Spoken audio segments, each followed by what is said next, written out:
This symposium aims to focus attention on the problem of gender identity disorientation, not only as a psychiatric entity, but as an area requiring specialised medical study and treatment as well as social understanding. Much is still to be learned about the transsexual phenomenon, the fixed conviction of an individual that his or her psychological sex does not conform to their anatomical sex, roughly estimated to occur in 1 in every 100,000 children. Transsexuals, who are usually neither homosexual nor transvestite, are often socially maladjusted and, if denied positive help, may commit suicide. Since 1953, some 1,000 conversion operations have taken place in various parts of the world. There are now 6 gender identity units functioning in the United States, where hundreds of patients are receiving pre-operative hormonal treatment, sometimes followed by surgery, from a growing network of specialists concerned to alleviate their condition. In Britain, the treatment of transsexuals has also been undertaken by specialising teams of psychiatrists, physicians and surgeons, but there is yet no permanent gender identity unit. In addition to the medical and research aspects of the problem, there is urgent need for greater academic and professional understanding, and for education of the public at large. Recent legal decisions, reports in the scientific press, and current books and articles on the subject, as well as activity in the psychotherapeutic and social work fields, are all helpful, but these mark merely the beginning of what must be a wholehearted effort to initiate, encourage and coordinate an intensive programme of study and help. The international cooperation of scientists, researchers, teachers and social workers, as well as the active assistance of socially concerned citizens and the use of every medium of communication are needed to make the public aware of the scope of this problem and of the need to reduce the social waste and human misery associated with it. Opening address by the Chairman, Professor C.J. Dewhurst, Professor of Obstetrics at Queen Charlotte's Hospital, London, UK. We started with a brief overview that there wouldn't be any press present and where lunch and dinner would be served, etc. This symposium is on gender identity and all the problems which surround it.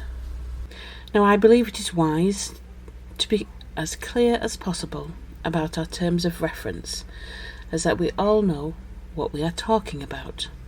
Although you believe you know what you are talking about, what you believe may not be what the person next to you believes, or someone at the other end of the room. I imagine it would be presumptuous of me at this time to attempt any kind of definition of what we are talking about. But to me, it seems to be that we are discussing a situation when doubt exists in the mind of an individual about their true sex, when there is no anatomical ambiguity to give rise to this doubt.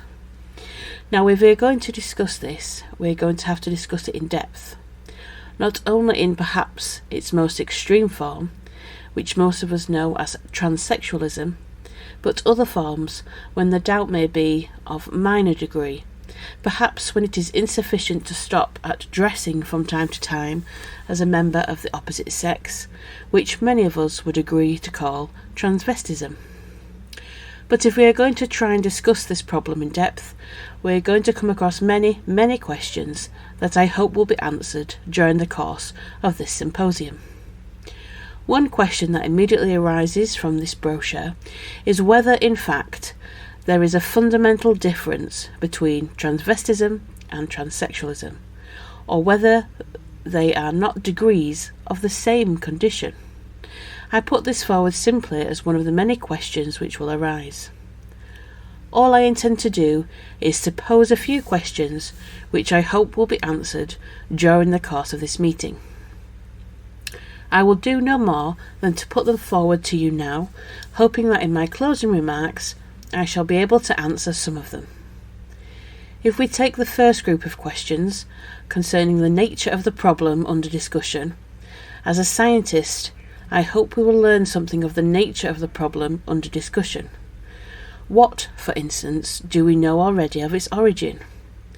Under what circumstances does it arise?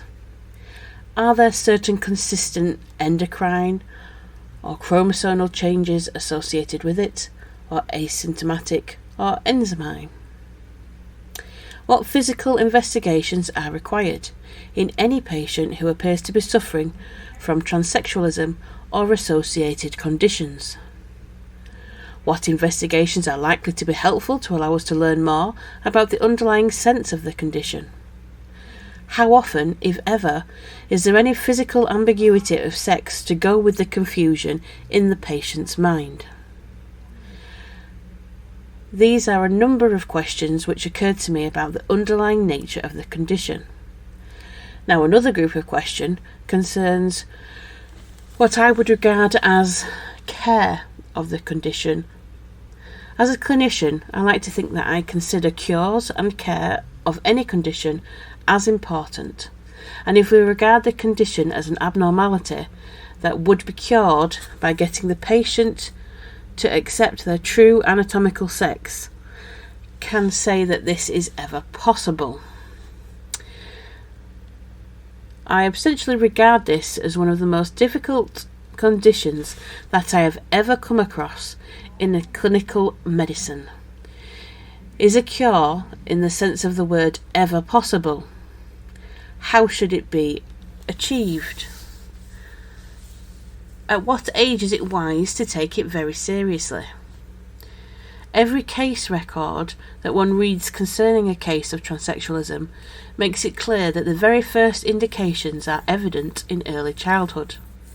And I never miss an opportunity like this when I'm speaking in public to remind paediatricians of this very point. It should be suggested to them that they must take the early manifestations of transsexualism very seriously indeed. If we do that, I can't read that word, the typing is pretty poor. Something be taking it too seriously. Is there an age after which we can say, in that sense of the word, cure is no longer possible? But we must do all we can to arrange for the patient to assimilate their desired sex as smoothly as possible. Then I move on to a number of questions about gender identity as a clinic. Now, there is no gender identity in the sense that a building exists where a group of doctors work in this city. Some time ago, I suggested to some of my colleagues that we should form a loose gender identity clinic, which we have formed, and it does exist and it is operating in London at the present time. To some extent, it is hampered by lack of central premises, but we believe that we are doing useful work insofar as we can. But there are problems here too. If we are considering an individual for assimilation into a new sex, considering a particular sex reassignment surgery, what criteria are we to accept as to whether the patient should be accepted or rejected so far as surgery is concerned? As I to be swayed when I see a patient with whether I like them, whether they seem to fit well into the new sex? Are there other criteria that I ought to be looking for and noting down that will help me decide the genuine from the spurious? What safeguards are required before we undertake surgery? What investigations are necessary and what technique should be employed? What surgical complications exist? Because undoubtedly there will be surgical complications. Some of them I know from my own personal experiences. And the last little group of questions concern the legal aspect of things. What is the precise legal position of a patient before surgery is undertaken? If they dress, shall we say, as a woman and go out into the streets? After surgery has been undertaken, what is the precise legal position? Is legal re-registration possible as the law is framed at the moment in this country? As I understand it, if we are to recommend registration into the other sex, of the male to a female sex for instance, that what we are doing is certifying that a mistake was originally made. Can we, in fact, say that that is so? When we are considering a problem like transsexualism, where there is no anatomical ambiguity in the vast majority of cases, is marriage legally possible in this country, at any rate?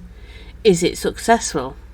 And lastly, but by no means least, from our point of view, what is the legal position of the surgeon who undertakes sex reassignment surgery of this kind? Well, those were a number of questions, and undoubtedly there will be more. I simply wanted to bring them up in the hope that they would make people think. If, during the course of this discussion, that they can answer them, well and good. But I hope somehow that most of them will be answered before the symposium is over. Now, I've talked for long enough, and it is like that it is time that I introduce the first speaker, who is Dr. Peter Scott, a consultancy physician at the Mansley Hospital in this city, and it gives me great pleasure to ask him to give the opening paper on the clinical aspects of the problem of gender identity.